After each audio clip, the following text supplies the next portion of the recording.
Қайырлы күн баршаңызға. Сіздермен бірге Мадина, менімен бірге ауызда ерейтін Бонафи пай пирогын жасап көріңіздер. Керекті заттардың барлығын описанияда қалдырдым. Маған тіркелуді ұмытпаңыздар. Әр апта сайын сіздерді жаңа видео рецепттермен қуантамын.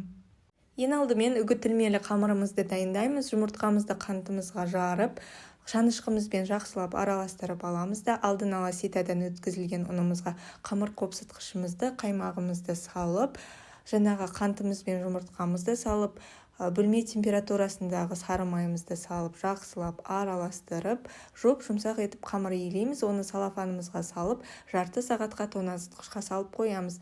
Қамырымыз осылайынан өзінің формасын ұстайды. Оны үлкен және кіші бөлікке бөліп алып, үлкен бөлігін қалыңдау етіп жайып шығамыз да, пирогымыздың формасына, ортасына орналастырып, кіші бөлігін ұзын етіп жайып алып, ортасынан осылайынан кесіп, шет-шеттеріне жапсырып шығып, қолымызбен әдемілеп түзеулеп аламыз да, шанышқымызбен шаншып алып, алдын ала 180 градуста қыздырылған пеште 20-25 минуттай пісіріп аламыз.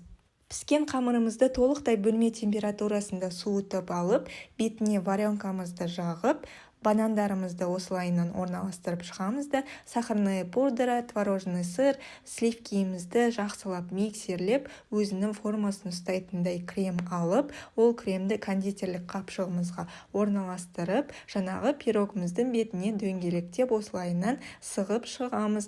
Қалауымызша безендірсеңіздер болады. Мен бетіне какао септім. Тоңазытқышқа 3-4 сағатқа салып қойсаңыздар, крем өзінің формасын ұстап, сіңіп керемет болып шығады. Міндетті түрде жасап көріңіздер, барлықтарыңызға ас болсын.